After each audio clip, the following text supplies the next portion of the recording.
This is the story about how I found out that the trading card hobby is more than just about the cards. My friend Sam and I, in the fall of 2021, decided to go and try to find the Derek Jeter rookie card. This was our very first quest, and we ended up going on for a 4-month trip to 30 states, from Los Angeles to Key West, all the way up to New York City, and then back to Los Angeles. While we were up in Pennsylvania, starting to make our way back after we had found the Derek Jeter rookie card, I got a message from a guy named Joe. And Joe lives in Tennessee, eastern Tennessee, in a town called Johnstown. And he reached out to me and wrote me the nicest message, and it said something along the lines of, I would do anything to open a pack of 1989 Upper Deck with you.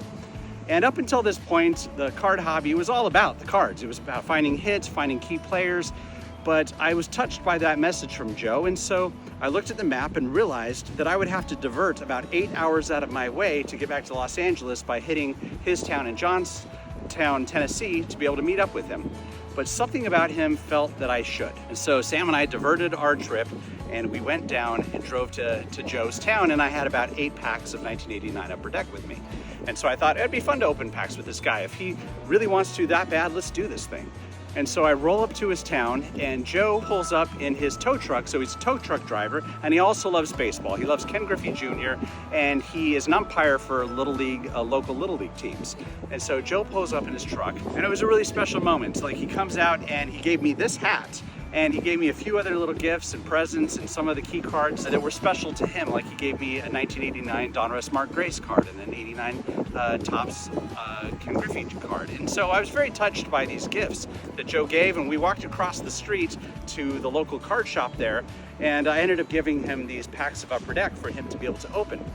And while we were opening these packs and talking about cards, Joe told me a lot about his life. He told me some of the circumstances that he had grown up in and some of the challenges, particularly in the last few years, that he had been facing. He'd been going through some really tough times, and went into some detail there that I'm not going to share now, but I was very touched by his story. There's so many different kinds of people in our hobby, and I just felt this connection to him. And I remember asking him who his favorite players were and what his favorite cards were, and he told me that his favorite players were Ken Griffey Jr. and Nolan Ryan. If I could have anything, he goes, it would be the 1968 Topps Nolan Ryan rookie card, followed by the Ken Griffey Jr. rookie card, and also the 1991 Michael Jordan baseball card. And I thought to myself, I know that I have 2 of those cards in my car. And so I told Joe after we kind of finished ripping the packs, and he didn't find anything in those packs. I was really hoping he was going to pull a Ken Griffey, but there was nothing in those 89 Upper Decks. So I said, come on, Joe, let's go outside. And I took him back to my car, and I opened my trunk, and I had some of my personal collection that was in there. And I had one touches in my car with the Michael Jordan card and the Ken Griffey, and I thought,